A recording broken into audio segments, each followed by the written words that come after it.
Good morning, students. Today we are going to see a prose work by Pablo Neruda called Excerpts from Memoirs.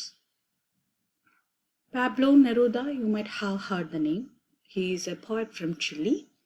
So let us see some background details of the poet. So before that, what is an excerpt? Excerpt means a short extract from a film, a broadcast, or a piece of music or writing. ഒരു section, ഒരു part എന്നെല്ലാം നമുക്ക് എക്സെപ്റ്റിനെ പറയാം. ഈ R is not pronounced in this word, so it's pronounced as except. Okay, so except എന്ന് പറഞ്ഞാൽ എന്താണ്? നമ്മളിപ്പോൾ ഒരു വർക്കാവും, ആ വർക്കിൻ്റെ ഒരു ഭാഗം അല്ലെങ്കിൽ ഒരു സെക്ഷൻ, ഒരു പാർട്ട് അല്ലെങ്കിൽ ഒരു ഫിലിമിൽ നിന്നുള്ളൊരു ഭാഗം, ആ ഒരു ചെറിയൊരു ഭാഗത്തിനാണ് നമ്മൾ എക്സെപ്റ്റ് എന്ന് പറയുക. And the next word is not memo, it's memos. Okay, memos. Now let us move to the section. Okay, so his original name was Neftali Ricardo Reyes Bezzolato, and his pen name means the name എന്താ പറയുക, ഒരു എഴുത്തിന് വേണ്ടി ഉപയോഗിക്കുന്ന പേരിനെയാണ് pen name എന്ന് പറയും. അപ്പോൾ അദ്ദേഹത്തിൻ്റെ പെൻ നെയിമാണ് Pablo Neruda. He was a Chilean poet and diplomat, and he was born on 12th July 1901 in Parral, Chile. Okay, and he was Chile's most beloved poet. ചിലിയുടെ ഏറ്റവും ഫേവറേറ്റ് പോയറ്റ് ആയിരുന്നു അദ്ദേഹം. അത് മാത്രമല്ല, he was a staunch supporter. Staunch means what? Staunch എന്ന് പറഞ്ഞാൽ എന്താ പറയുക, ഒരു അർഡൻ സപ്പോർട്ടർ. അർഡൻ മീൻസ് എന്താ പറയുക, ഒരു great supporter of the communist party. And he was also a great admirer of the communist like Joseph Stalin, Fulgencio Batista and Fidel Castro. His father was employed in the railway and his mother was a teacher. അപ്പോൾ Chile എന്ന് പറയുന്ന word അല്ലെങ്കിൽ ആ ഒരു കൺട്രിയുടെ name നിങ്ങൾ ഒരുപാട് കേട്ടിട്ടുണ്ടാവും അല്ലേ? It's a very long and narrow country stretching along South America's western edge, and which is the capital of Chile. ചില്ലിയുടെ ക്യാപിറ്റലാണ് സാന്റിയാഗോ. ഒരുപാട് സ്റ്റോറീസിൽ ഒക്കെ ഒരു മേജർ ക്യാരക്ടറായിട്ട് യൂസ് ചെയ്തിരിക്കുന്ന ഒരു നെയിമും കൂടിയാണ് സാന്റിയാഗോ എന്ന് പറയുന്നത്. അപ്പോൾ ഇതിൽ നമ്മൾ കണ്ടു he is A great admirer of. അപ്പം ഈ ക്വസ്റ്റ്യൻസ് ഒക്കെ നിങ്ങൾക്ക് വേണമെങ്കിൽ വൺ വേർഡ് ആയിട്ട് ചോദിക്കാം, അല്ലെങ്കിൽ 1 or 2-3 സെൻറ്റൻസിൽ എഴുതാൻ പറഞ്ഞിട്ട് ചോദിക്കാം. അതായത് ചിലിയൻ പോയറ്റായ നെരൂദ സപ്പോർട്ട് ചെയ്തിരുന്ന ആരൊക്കെയാണ് എന്ന് ചോദിക്കാം. അപ്പോൾ ഇതിൽ Joseph Stalin and Fidel Castro, we all know that they are communist people, but Fulgencio Batista was a authoritarian. That means he was a dictator എന്നൊക്കെ പറയാം. He was a Cuban military officer and politician, and he became the president of Cuba from 1940 to 1944 when it was backed by the US authority. അതായത് US-കാരുടെ ഒരു എന്താ പറയുക, അവരുടെ ഒരു കൺട്രോളോട് കൂടി ഭരിച്ചിരുന്ന ഒരാളാണ്. അങ്ങനെ ഒരുപാട് ക്യൂബൻസിനെ എവറി ഇയർ കില്ല് ചെയ്തിരുന്ന ആളാണ്. ഈ ഗവൺമെൻറ്റിനെതിരെ ഫിദൽ കാസ്ട്രോ, അതുപോലെ തന്നെ ഷെഗുവേര ഒക്കെ ഫുൾജിനിക്കോ ബാറ്റിസ്റ്റയുടെ ഗവൺമെൻറ്റിനെതിരെ അവർ പോരാടിയിരുന്നു. So he began his creative writing at the age of 13.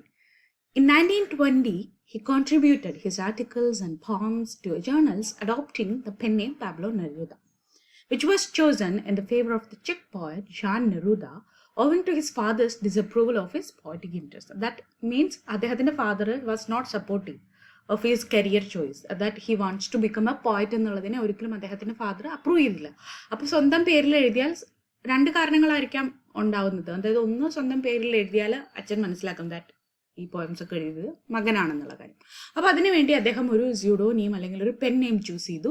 That's Pablo Neruda, and it was chosen in favour of which poet? The cheque poet Jan Neruda. It might be asked as A objective question. Okay, and some of the major literary works of Neruda are Residence on Earth, Candor General, 20 love poems and a song of despair, Pain in my heart, and then Come Back, The Lost Neruda. ഇത്രയുമാണ് അദ്ദേഹത്തിൻ്റെ work. ഇതിലെ most famous publication എന്ന് പറയുന്നത് 20 love poems and a song of despair, and it won considerable fame to Neruda. So his books and poetry were published in many countries, including Germany, Czechoslovakia, China, Denmark, Hungary, the United States, the Soviet Union, Mexico, Cuba, Colombia, Guatemala, and Argentina. Between 1927 and 1935, the government assigned him a number of honorary consulships to Burma, Ceylon, Java, Singapore, Barcelona, Madrid, and Mexico. അപ്പോൾ what is men by കൺസൾഷിപ്സ്? അതായത് അദ്ദേഹത്തിന് government തന്നെ കൺസൾഷിപ്സ് കൊടുത്തു എന്നാണ് പറയുന്നത്. അപ്പോൾ എന്താണെന്ന് പറഞ്ഞാൽ consulship means that person will be an official who is appointed by the government to reside in a foreign country and represent his or her, അതായത് നമ്മളിവിടെ അംബാസിഡർ എന്നൊക്കെ പറയില്ലേ, അതുപോലെ ഒരു മറ്റൊരു കൺട്രിയിൽ പോയിട്ട്, ഒരു ഫോറിൻ കൺട്രിയിൽ പോയിട്ട് ഗവൺമെൻറ്റിൻ്റെ പ്രതിനിധിയായിട്ട് ആ കൺട്രിയിൽ താമസിക്കാം. അതുപോലെ തന്നെ അവരുടെ ഗവൺമെൻറ്റിൻ്റെ കൊമേഴ്ഷ്യൽ ഇൻട്രസ്റ്റ്, അതുപോലെ തന്നെ അവരുടെ സിറ്റിസൺസ് ഒക്കെ ഉണ്ടാവില്ല, അവരെയൊക്കെ എന്താ പറയുക, അവരുടെ പ്രശ്നങ്ങളെയൊക്കെ പരിഹരിക്കുക. അപ്പോൾ ഇതിനൊക്കെ വേണ്ടിയിട്ടുള്ള ഒരു അപ്പോയിന്റ് ചെയ്യുന്നതാണ് കൺസൾഷിപ്സ് എന്ന് പറയുന്നത്. So the turning point of his life came with his duty in Spain. His friendship with leading Spanish literary figures like Federico Garcia Lorca led him to support the Republican group during the Spanish Civil War, and with this began his left-wing association. അങ്ങനെ അദ്ദേഹം ഈ ഒരു സമയത്ത് ഇങ്ങനെ പല കൺട്രീസിലും അദ്ദേഹം ഈ കൺസൾഷിപ്സിന്റെ ഭാഗമായിട്ട് ട്രാവൽ ചെയ്തിരുന്നു. അങ്ങനെ അദ്ദേഹം സ്പെയിനിലേക്കും പോയി.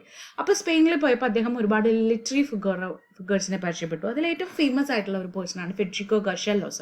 ആ സമയത്താണ് ഈ സ്പാനിഷ് സിവിൽ വാർ. ഇപ്പോൾ നിങ്ങൾ അനിമൽ ഫാം എഴുതിയ ജോർജ് ഓർവെൽ, അദ്ദേഹത്തിൻ്റെ ഒക്കെ ഇതിലും കാണാൻ നമുക്ക് ഈ സ്പാനിഷ് സിവിൽ വാറിൽ ഒരുപാട് പേര് ആദ്യം ലെഫ്റ്റ് വിങ്ങിൻ്റെ ഒരുപാട് പേര് സപ്പോർട്ട് ചെയ്തിരുന്നു. പക്ഷെ അതിലെ പല ഭീകരതകളും അതിൻ്റെ ഒരു ഭീകരമായ ഒരു സ്റ്റേജിലേക്ക് അത് പോയത് കണ്ട് പിന്നീട് പലരും ആ ലെഫ്റ്റ് വിങ് അസോസിയേഷനിൽ നിന്നും മാറി അല്ലെങ്കിൽ അതിനോടൊരു എതിർപ്പ് പ്രകടിപ്പിക്കാനൊക്കെ തുടങ്ങി. അപ്പം അങ്ങനെയുള്ളൊരു വ്യക്തിയാണ് ജോർജ് ഓർവെൽ. പക്ഷേ unlike George Orwell, Pablo Neruda കൂടുതൽ ആ ലെഫ്റ്റ് വിങ് അസോസിയേഷനോട് അടുക്കുകയാണ് ചെയ്തത്. Neruda was also horrified at the civil and military brutalities which followed General Franco's invasion of Spain, which reinforced his political commitment and his late alignment with the Communist Party. അപ്പോൾ ഇതെല്ലാം കണ്ടിട്ട് അദ്ദേഹത്തിന് ഒരു എന്താ പറയുക, politically കൂടുതൽ committed ആവുകയാണ് അദ്ദേഹം ചെയ്തത്. അത് മാത്രമല്ല കമ്മ്യൂണിസ്റ്റ് പാർട്ടിയോട് കൂടുതൽ അസോസിയേറ്റ് ചെയ്യാനായിട്ടും തുടങ്ങി. He wrote Canto General, which is a collection of poems that was published in 1950, and it was written exclusively for the workers and the politically oppressed people. അതായത് അദ്ദേഹത്തിന് കാൻഡോ ജനറൽ എന്ന് പറയുന്ന പോയം ഈ ഒരു ഇതിൻ്റെ ഒരു ഡെഡിക്കേഷനൊക്കെ ആയിട്ടാണെന്ന് നമുക്ക് പറയാം. അതായത് ഒരുപാട് ദുരിതങ്ങൾ അനുഭവിക്കുന്ന വർക്കേഴ്സിനും അതുപോലെ പൊളിറ്റിക്കലി ഒപ്രസ്ഡ് ആയിട്ടുള്ള ആളുകളെയും റെപ്രസെൻ്റ് ചെയ്തുകൊണ്ട് അദ്ദേഹം എഴുതിയതാണ് കാൻഡോ ജനറൽ.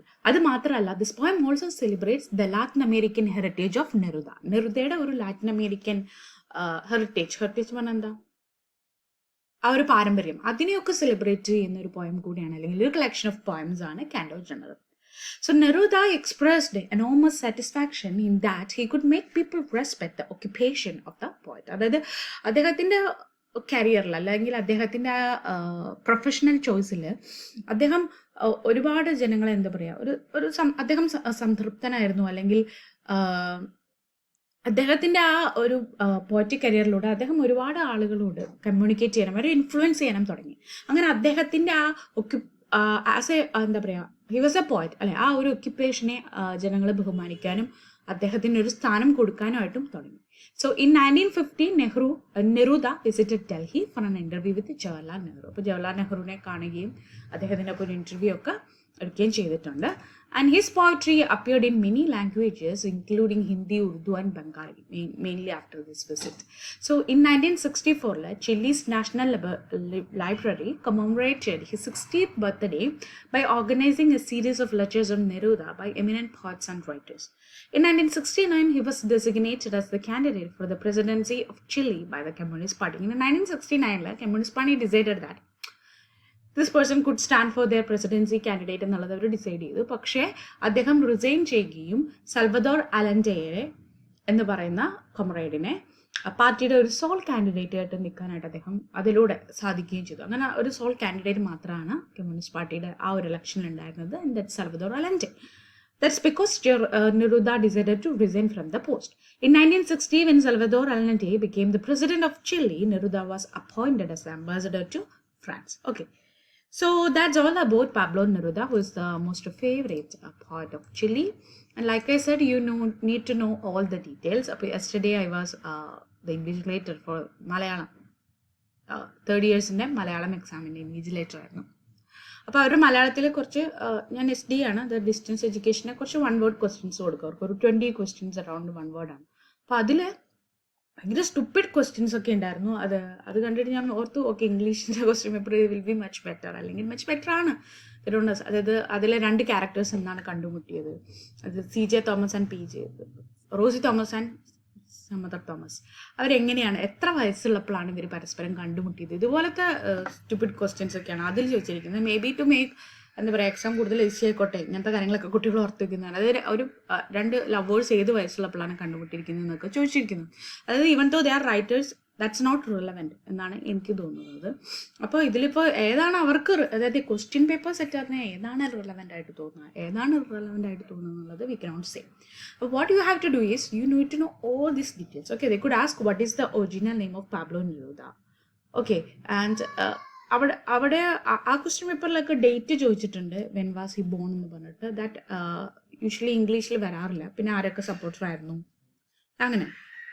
അപ്പോൾ ഇങ്ങനത്തെ ക്വസ്റ്റ്യൻസ് ഒക്കെ ചോദിക്കാം. അതുപോലെ മേജർ വർക്ക്സ് എന്തായാലും ഓർത്ത് വയ്ക്കുക. ചിലപ്പോൾ മേജർ വർക്ക്സ് ചോദിക്കാം. ഈ 20 love poems and song of despair, these questions are very important. Okay, so ഇതിൻ്റെ ബാക്കി portion I will take on the next class. And that's all for today. Thank you.